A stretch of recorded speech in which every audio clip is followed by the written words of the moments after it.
So in the earlier sessions, we have seen some kind of specifications like, um,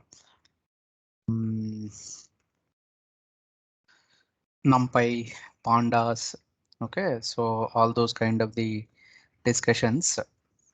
And in the recent session, we come across with uh, some kind of the pre-processing techniques, so where you can perform some kind of operations like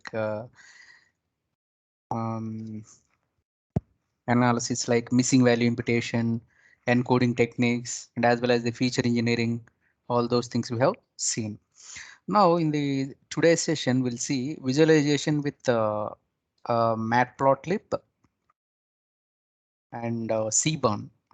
Okay, so first let me introduce what exactly the importance of the visualization, and then we'll see uh, one by one, like Matplotlib, how you can perform the visualization, and thereafter we'll see the Cburn kind of the aspects also to implement these kind of the visualizations. Okay, and coming to the uh, concept of this visualization, so which is basically suppose I'm having some kind of the data. So as a part of data science or data engineering team, first we have to describe our data.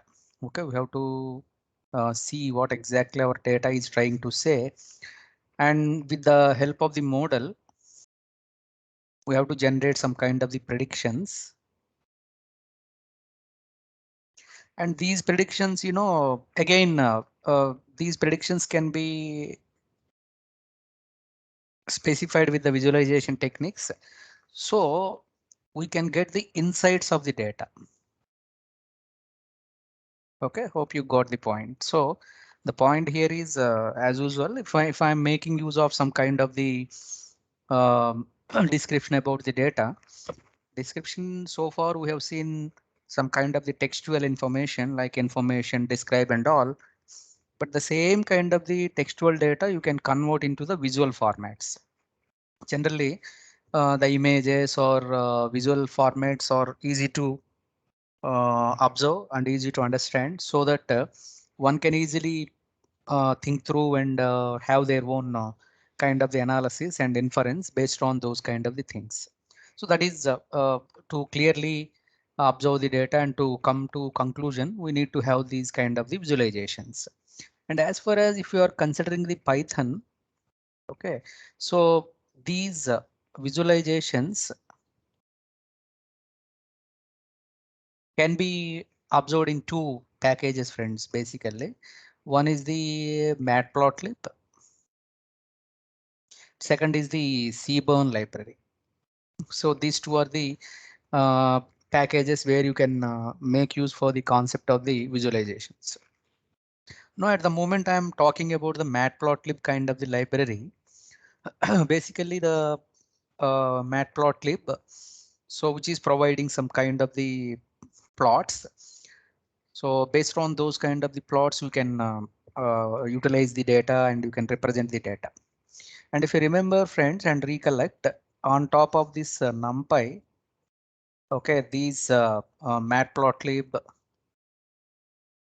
and on top of this particular Matplotlib, again we are having the Cburn libraries.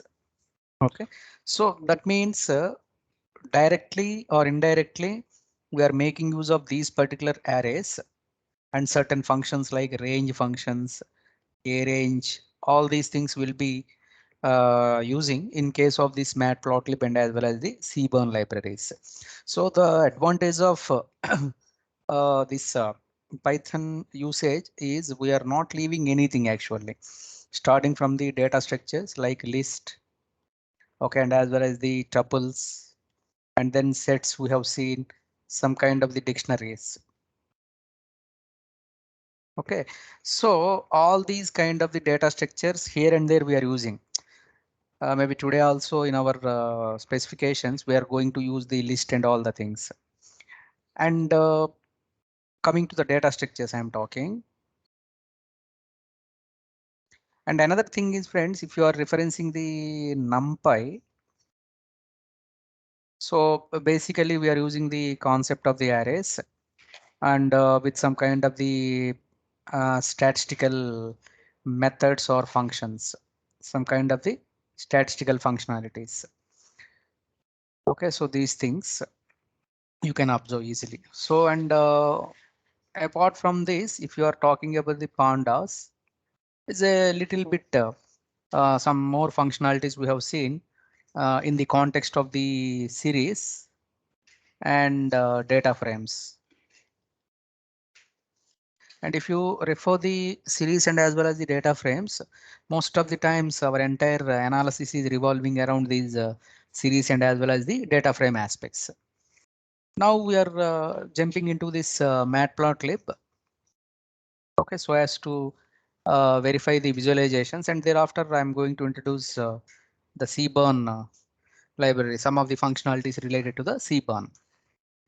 So visualization is a creative art, friends, because you know NumPy, pandas, all these things are some kind of coding relevant. And of course, in case of Matplotlib and cburn, we are having some set of the functions.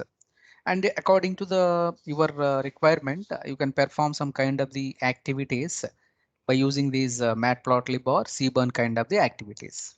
Okay, so as usual, just let me start the appropriate library code like coding aspect.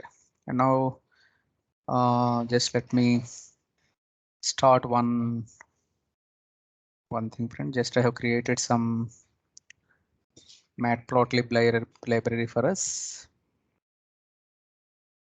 Missing value imputation. Okay.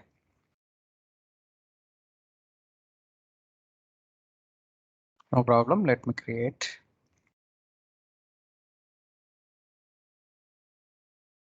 Yeah, I created.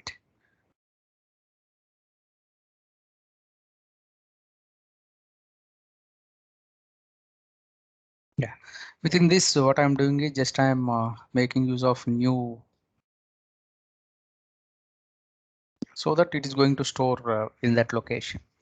So as you know, so just as we're making use of um, the same NumPy and pandas. So as usual, here also we're making use of those two libraries. Import NumPy as NP and import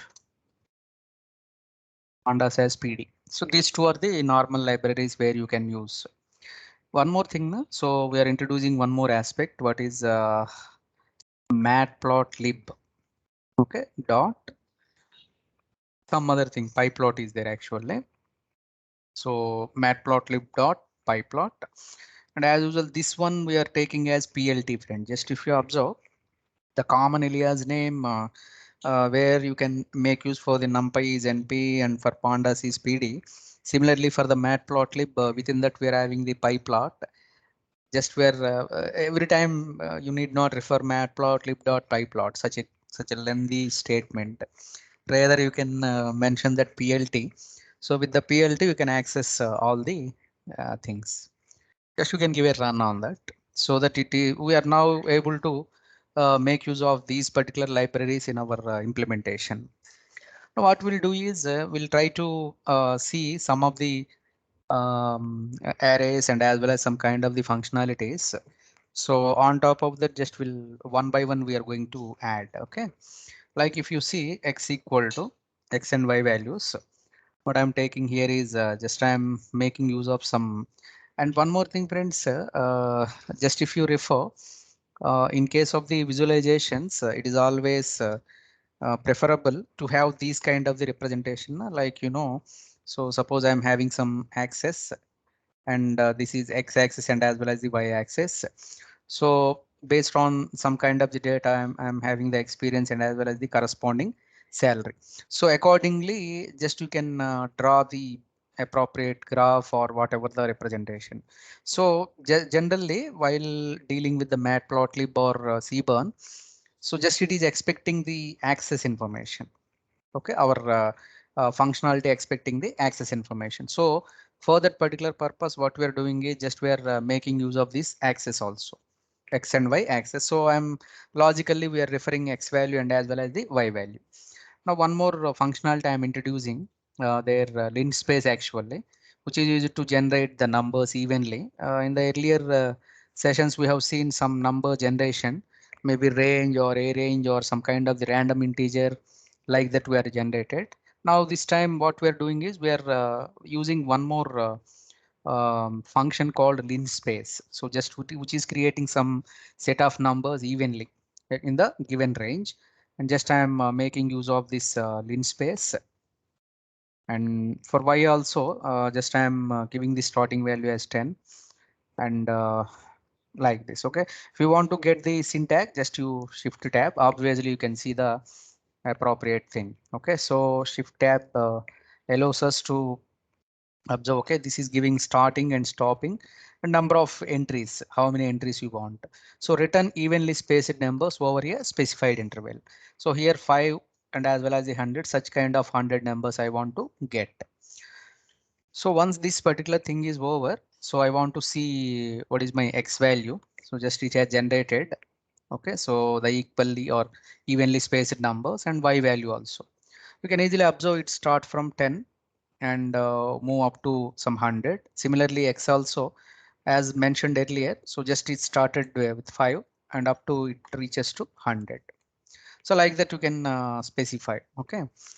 Now one simple aspect you may surprise. So like PLT is the reference of this matplotlib.pyplot. So this PLT is a naming convention.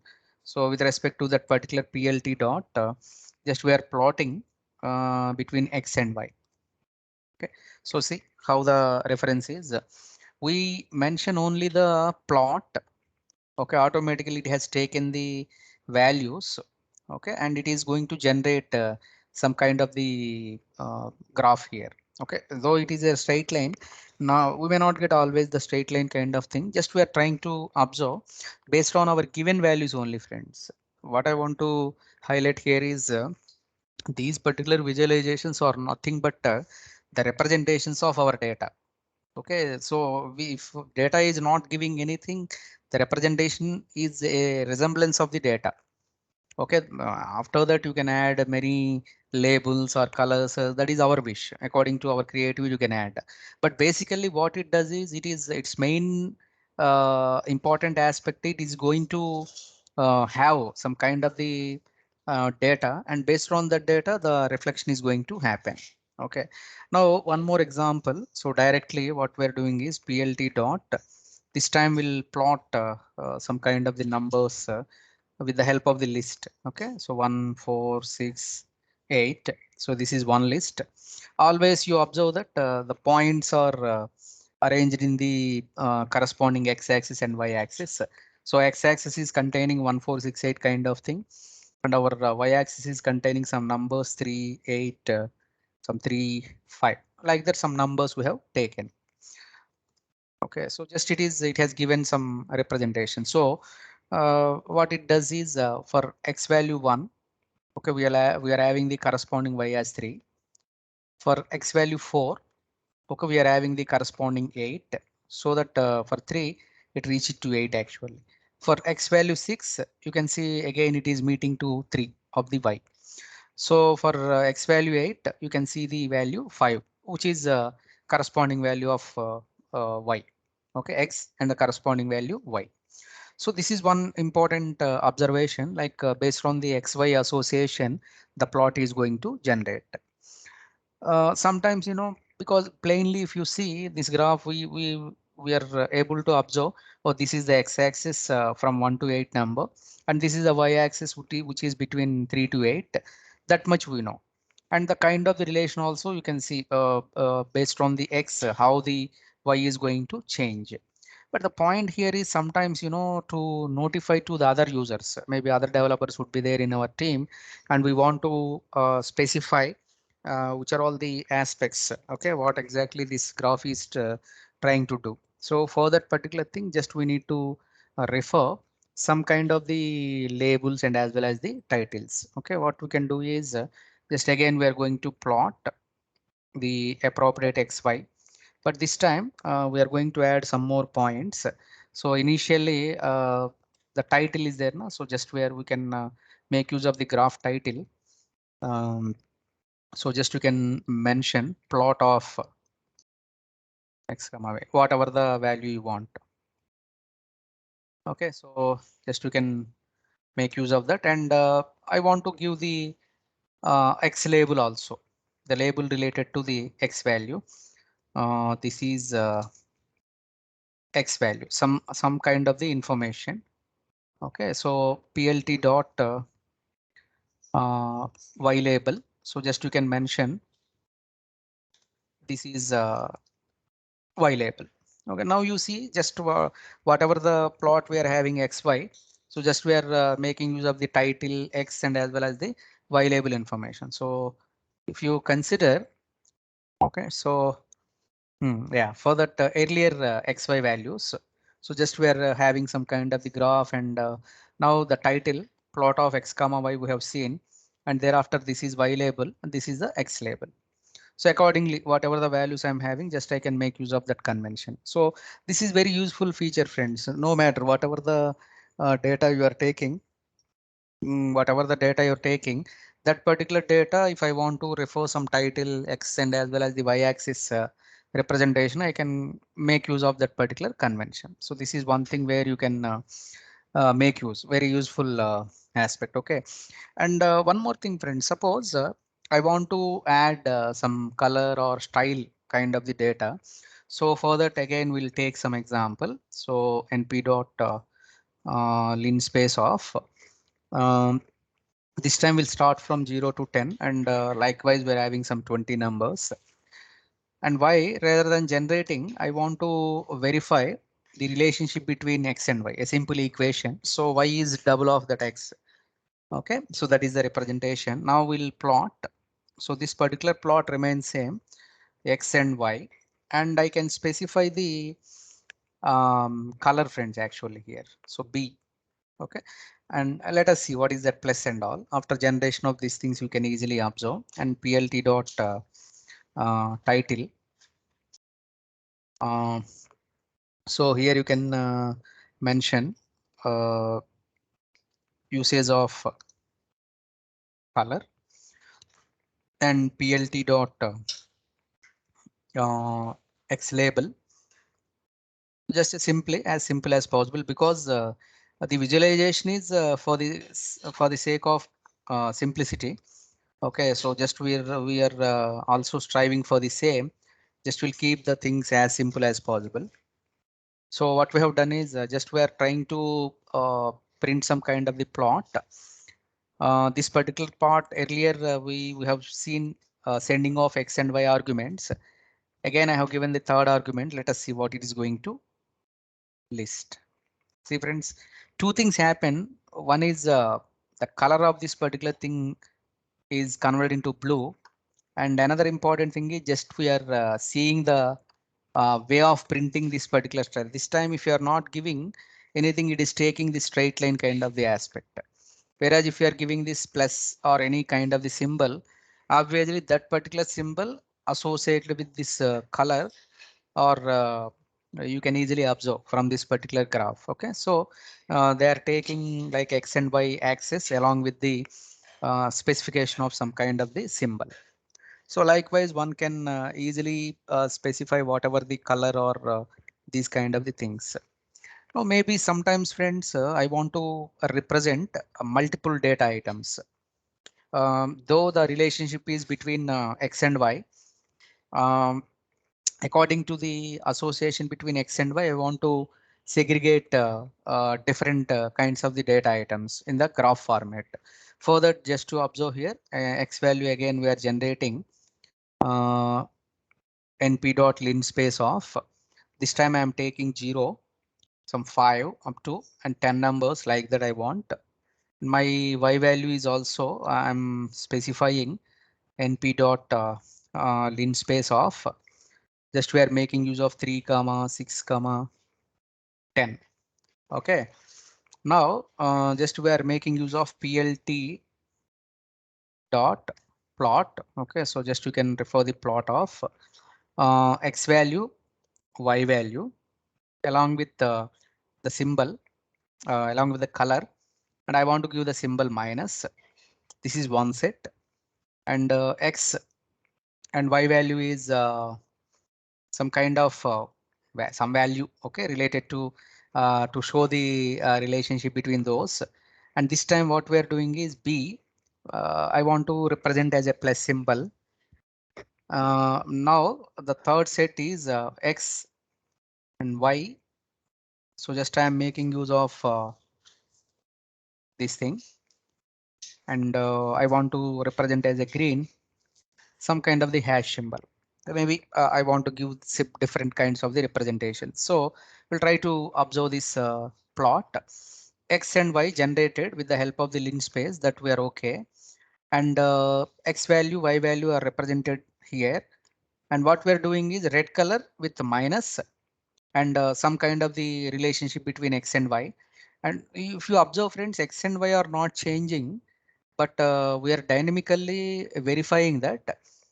Suppose if xy is like this, what is the equation? If x is same and y value is changing, then what is the generated graph? And x and y, some kind of the relationship, and we are generating another thing. Okay, so this is how you can observe the usage of this plot. Some happened. Let me see. Okay, hash may not be. It is not recognized. So not always these things are. I thought of giving some random. So some of the things are not recognized, friends. Be cautious. So we'll try to observe this graph. So first thing XY is some kind of red color. Yeah. And we have given some minus. That thing has taken. Second thing, X and Y square kind of thing. Just it is taken some kind of the plus and blue colored. And third equation x and y, and this time we are establishing green and with a specific symbol. Okay, some cap kind of thing, which is a triangle kind of the shape. Okay, so in the same plot, okay, in the same plot function, I can able to give multiple xy values with the different things. Okay, quite interesting, friends. You can make use of this convention in some kind of aspects where x and y keep on changing, and how do we observe the relationship in a single graph. But one more thing, maybe one more point is coming into your mind, like can I do some partition of the graphs or else subplots? Okay, so let us work out with those kind of things, some kind of the subplots. And these subplots, as required, basically we need x value and as well as the y value, to perform anything. So just we can make use of this convention, and I'm taking this y value, which is np dot. Uh, this time the logarithmic function will see different, because this particular log function is we are also going to see in some other graphs. Sometimes if you are not able to see the graphs properly, then I can maintain these log functions actually, so that I can clearly visualize the graphs that we are going to talk. So this log function of x we are storing into the y. And then see friends, here what I am doing is plt dot figure of 1. So that means um, let me explain this point. So little bit what we are doing here is so there in the space of our one notebook, Jupyter notebook. So we can create some. We have created figure 1, and within this figure 1, I can specify the subplots like this, and I can specify figure 2, and within this I can specify the subplots. Okay, that means whatever the plots I am drawing in the context of figure 1, they appears in this one. And if you want to go for the another graph, suppose two subplots are here, and I want to specify. Okay, if I want to generate the third and fourth subplots also, then I can mention the figure 2. Okay, such a simple notation followed by the um followed by our Matplotlib. Okay, so just in that particular case, just you can refer this particular point as figure 1. And under this particular figure 1, what we're doing is plt dot. You need not remember anything. The function itself is also a subplot. We are having 1, 2, 1. Okay, so the subplot, if I am taking, so just you observe that this is add a subplot to the current figure, which is taking some kind of the coordinates, number of rows, number of columns, and as well as the index value. Index is nothing but your figure 1, figure 2, all those things, friends. Okay, so based on that particular thing, okay, just we are going to create some kind of the plot. After creation of this particular thing, what we're doing is just I want to specify, I want to plot these things, plot of x comma y. Now just to observe here, friends, one plot we have taken because logarithmic function, so that it has taken x values and log 2, log 4 kind of thing. Accordingly, it is going to generate some functionality. This is okay, but immediately within that figure 1, I want to create another one. So let me do one thing. Rather than typing again, just I want to take this particular code. Okay, and I want to keep this particular code. And what I want to do is this time I want to add this is figure 1. So within this particular figure 1, so plt dot subplot. Okay, so the first thing I am keeping as it is, and now within that figure 1, I am adjusting that as a second thing, second index, like index 1, index 2, index 3, column wise. So first column is our subplot 1, second column is our subplot 2. Now this figure 2 I want to generate, and there should be some kind of the distinction. Plt dot plot of, this time what I'm doing is x value I'm keeping as it is. Y value, what I'm doing is I want to double the y value. So whatever the y value I got here, maybe sometimes instantly I want to compare between two plots rather than generating a separate plot. Within the same diagram, I want to compare two plots. So in that particular case, so suppose in this example, I have taken the x and y values, and y value is moving according to the log of x, and we got some kind of the diagram. Whereas in the second thing, what we are doing is just we are taking the x value and we are making use of the y square also. Okay, y, whatever the log function, we want to double that and we want to see the outcome. Okay, so as we expected, now you can see after doubling, so just maybe some effect we are observing between x and y. The x value in the context of that particular log, you can observe this particular diagram. Whereas if I'm changing the y value like this, then obviously this particular diagram is looking alike.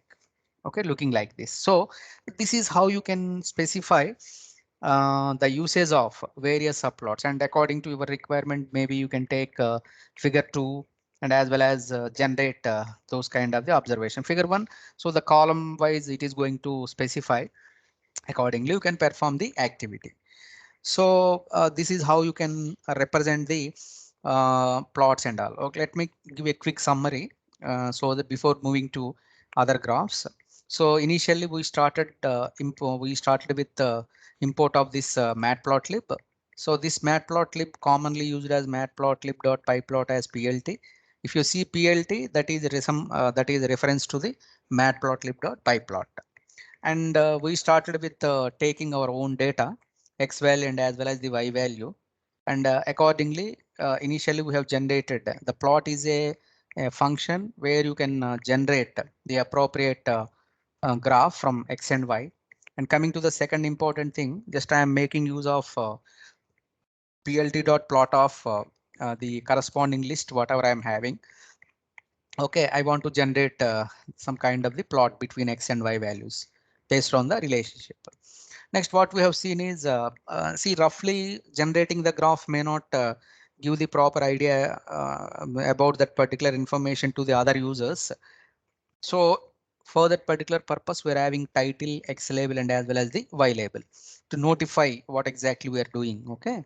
And coming to the next one, suppose rather than using a normal color and style, so I can make use of the additional color and as well as the style of a particular graph, so that one can easily get these kind of the things. Okay, so just simple x and y along with the color and as well as the style you want. And thereafter, friends, here sometimes the same kind of the within the same graph I want to reflect multiple things. Okay, so in that particular case, just you can make use of this parameters x and y, and accordingly you can run through all the changes of y, and correspondingly you want to make use of the color and as well as the style of the graph, so that you can perform. That is one more thing. And coming to the other option, the subplots, friends. Actually subplot, something like uh, within the major plot, I want to divide my plots into some smaller ones. Okay, for that we're having the analogy of this figure 1 and figure 2, like that.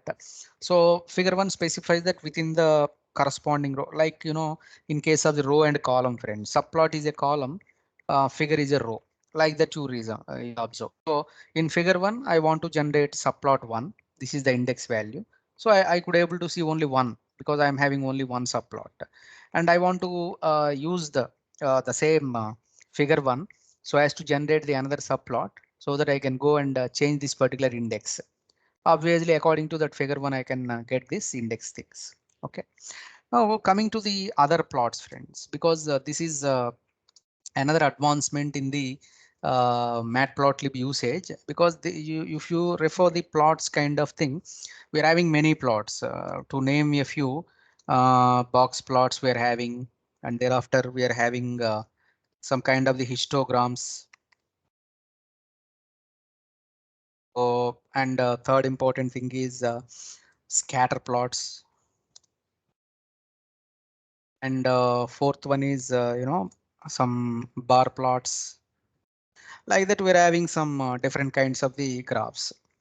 Maybe you may be wondering, like, why this guy is taking some example of one x and y, rather than if you could see with some kind of the data set, it would be great. Yes, friends. Okay, we are coming to that point, because if I directly start explaining plot with the data set, you may not have the chance of exploring your own data, or some kind of the testing purpose, or because is a kind of warm up actually, like to habituate with the plot rather than focusing on the data set. Okay, our interest is to at least learn what exactly the functionalities and which are all the functions available, what is the terminology, and what way we are implementing the things. If you are familiar with those kind of things, constructs and all, then it is easy to associate with any kind of the data. So that is the intention. Now, yes, what we are taking is just we are taking one data frame, and we want to read some CSV. Okay, read CSV as usual, and I'm having some data for you guys. So some kind of the market facts. Maybe this particular data is containing the information like some market analysis. So let me show you that what exactly that is. It is showing us some kind of the order, product ID, shipment ID, customer ID, sales and discount, how much he got, order quantity. So like that, we got some kind of the data. So this particular data is providing the information of these things, and here only you are getting we can see that we are having 10 columns with 8,399 rows. This is a basic information. Now two more functionalities we have seen. Now one is info. What it does, friends? Yes, okay, that means it is giving us how many columns are there. Total 10 columns are there, and I'm having the entries of this thing. And is there any entry? It is having null. So you can see here all these 8399 up to these particular things all are non-nulls. Whereas if you are talking about the last one, product based margin, some of the entries are null also.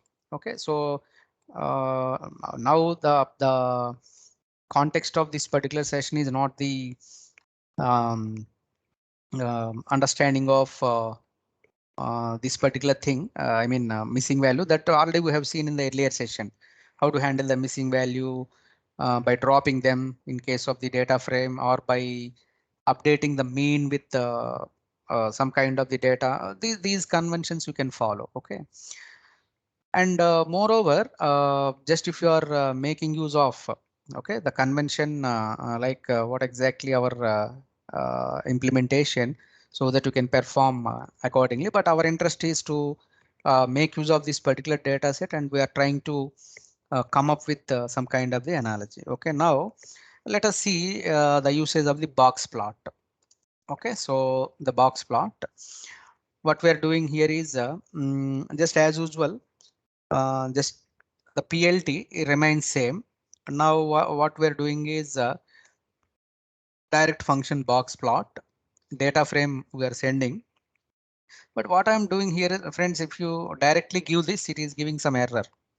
Okay, it is asking us to specify some kind of the a special column. Okay, I cannot directly give the convention. So for that, I want to get some information like I want to observe some kind of the order quantity.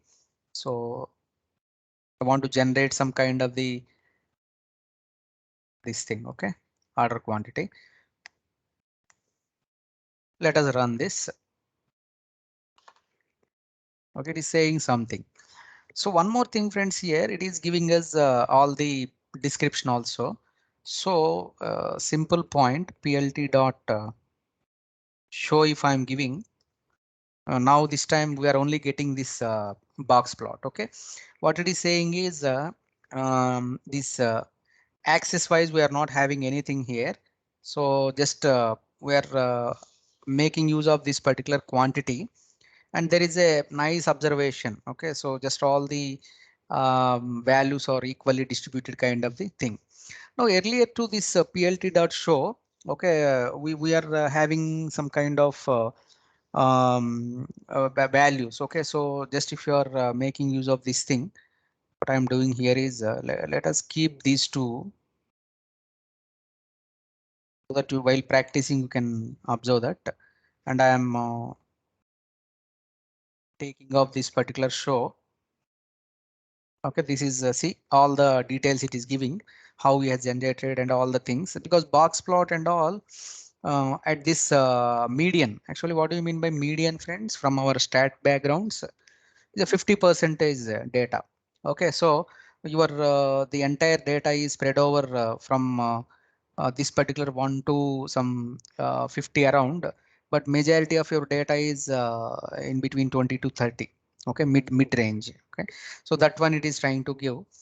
But whereas if you want to opt those particular transactions, or if you don't want to display the textual information directly, you can give this diagram.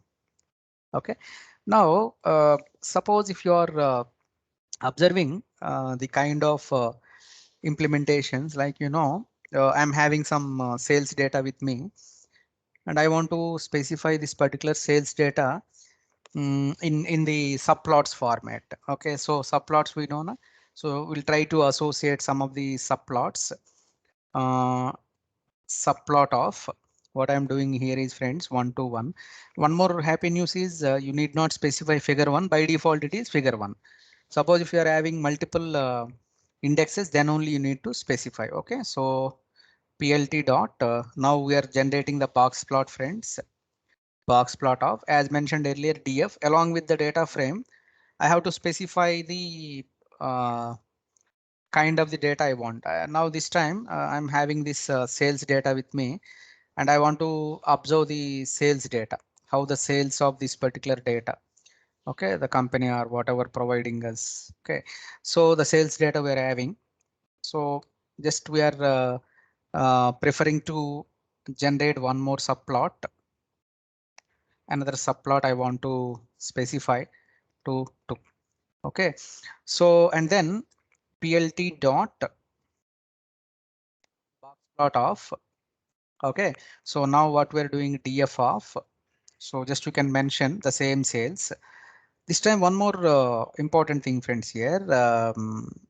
In the second graph, though we are printing the sales, what I'm doing here is the scale of y. You can easily observe.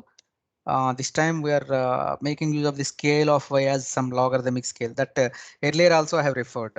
because there in the earlier examples we referred x value and y value as log of x value. That time I have introduced this aspect. Now, so as to avoid the all the textual data, we are having this particular show plt.show. Now see friends, just you anticipate. So we are going to get two subplots. The first subplot is, however, the sales information which is related to our data, our market data, whatever we are having. Similar to this, just we're having another subplot, but with a small change y scale. Even we have not changed anything in the data, but our interest is to specify the scale of the y. Let us give a try. Now you see friends, the first thing is just to spend some time here. So whatever the things you can first plot and as well as the second plot, have a look on that.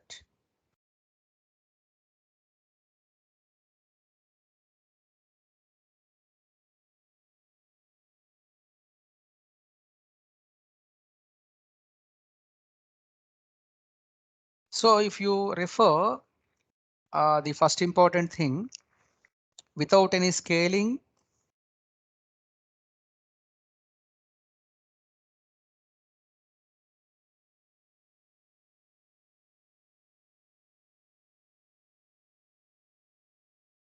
okay, if you are referencing the first part, obviously uh, the scaling is distinct. This is a logarithmic kind of thing, friends. So here I am not getting, maybe sales are very vast. I cannot see anything. I cannot observe anything also. Just it is giving some data. But if I could limit the scale, friends, the entire figure is compressed and we can see the appropriate outcome, right? Okay, so that's some kind of the tricks actually. Okay, both are same. We are not even changed any. We cannot also, because see, the problem is the point here is whatever the data I'm having, I have to follow that data and I should observe the data. Okay, analysis based on that particular data. Okay, the data is already there and I want to perform some kind of the activities on data. Okay, that is the most important thing.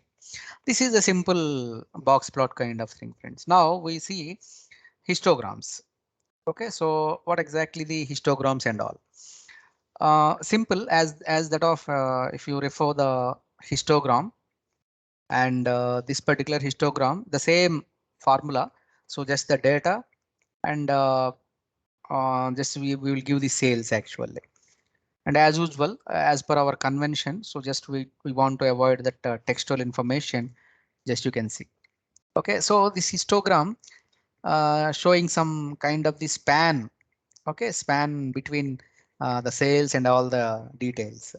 But there is certain, again, as mentioned earlier, if you refer, this histogram is bit skewed actually. Now we want to maintain that scaling. Yes, you are right. The same principle. So let us generate the histogram first. Okay, this histogram, as usual, you submit the data frame and sales information. Our y scale, y scale is there, plt dot y scale of again the same logarithmic scale rather than the normal scale, and plt dot show. Okay, now you observe, guys. So as scale has been decreased, now I could able to observe uh, a small bumps in all these kind of the areas also. But in the earlier case, I cannot see anything as a higher range. So because we are seeing from the perspective of these things, within the higher range, obviously it is becoming as null and void. Whereas if I am reducing my scale, okay, to the logarithmic function, so that I can see, oh, some kind of in these ranges also I'm having some kind of the sales and effect of that particular information. Okay, so likewise, you can easily perform the activities, friends. Okay, between all these orders and as well as the sales.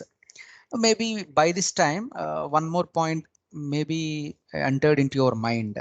That means, suppose I'm having two, always as in the beginning of the session also we have seen some kind of the logics like So just I'm having some X and Y coordinates, and based on that, I want to observe the values. Similarly, if I want to identify the sales and profit, because if you see the kind of the data we got, we are having sales data and as well as our profit also, because always the companies are looking for these two as important.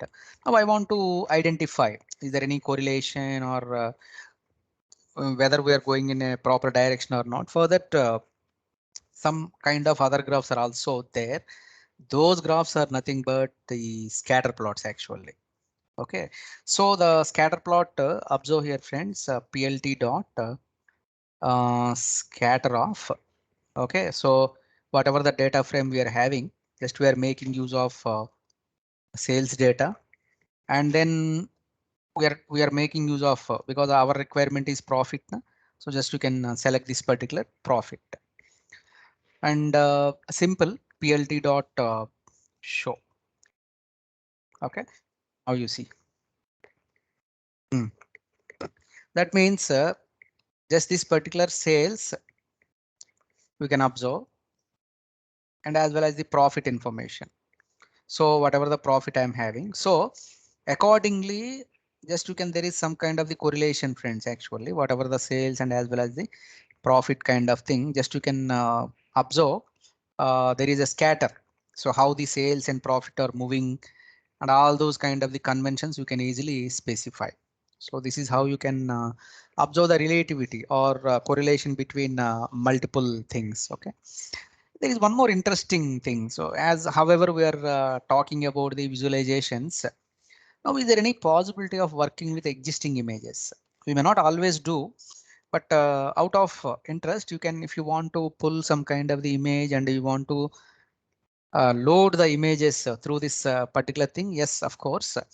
For that, just I'm making use of some kind of the thing, friend, working with uh, images. What we're doing is here, just I'm making use of IMG.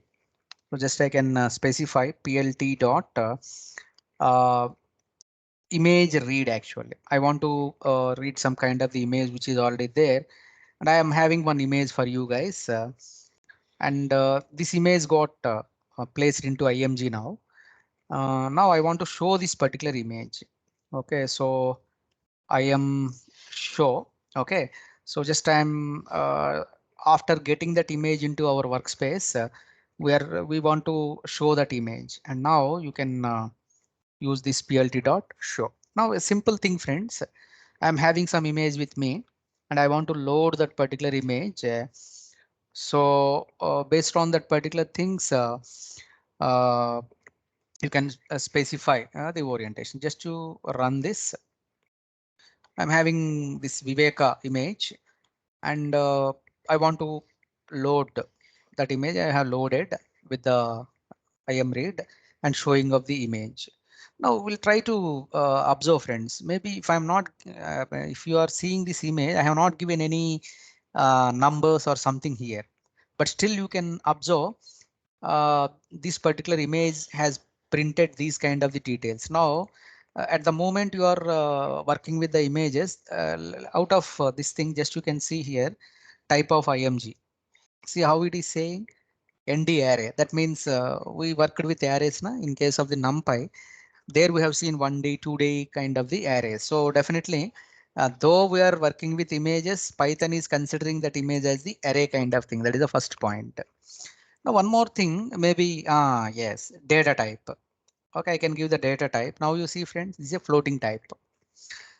So I'm printing this IMG with the IM show. Rather, okay, as that of the variable, if I'm printing, you see friends here, what happens is a kind of array, especially in our deep learning, all these kind of things. Now, maybe if I want to read some kind of the image and I want to analyze some kind of the image, all those kind of things are in the format of the pixels actually. Okay, some kind of the pixel values are there. Na? Okay, so these pixels are in the format of floating. That's what we can see the data type as float and all these kind of the conventions. Okay, so this is how you can observe the notion of Matplotlib, friends. Okay, so that means see, by you would have realized by this time, like this is not required any higher programming knowledge, friends. Okay, you need not have the high programming knowledge or something like that. Only the thing is just you need to have the convention of understanding the things, and as well as observation of what exactly. So here we have seen box plot, histogram, something scatter plot, and how to use subplots. All these kind of the conventions we have used. But as an advancement, friends, if you are talking about the notion, okay, like just whatever the functionalities or whatever the aspects we are seeing, that thing is related to the matplotlib, you can say.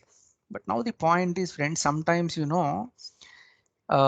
some kind of the advancements like cburn is there, which is though it is on top of that matplotlib, but it is providing us a nice understanding of the things. Okay, let us jump into that. So matplot uh, implementation. Okay, so this one I'll share with you guys after completion of the session. Now the cburn, actually cburn is also the visualization library, and which is running on top of the matplotlib. Okay, na?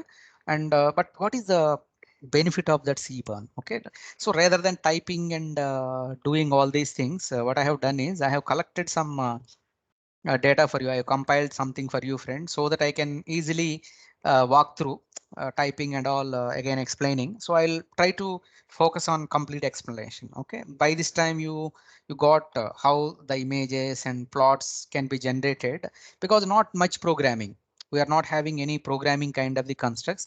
Only the thing is the kind of the graphs we are having. So we are having multiple or various kinds of the graphs, where you can refer those kind of the graphs into usage. Okay, so now what I'm doing is here, just I'm making use of this particular cburn. Okay, so many more are there. I will try to cover as much as possible. Okay, so observe here. So how colorful our journey with cburn. Okay, now observe here, friends.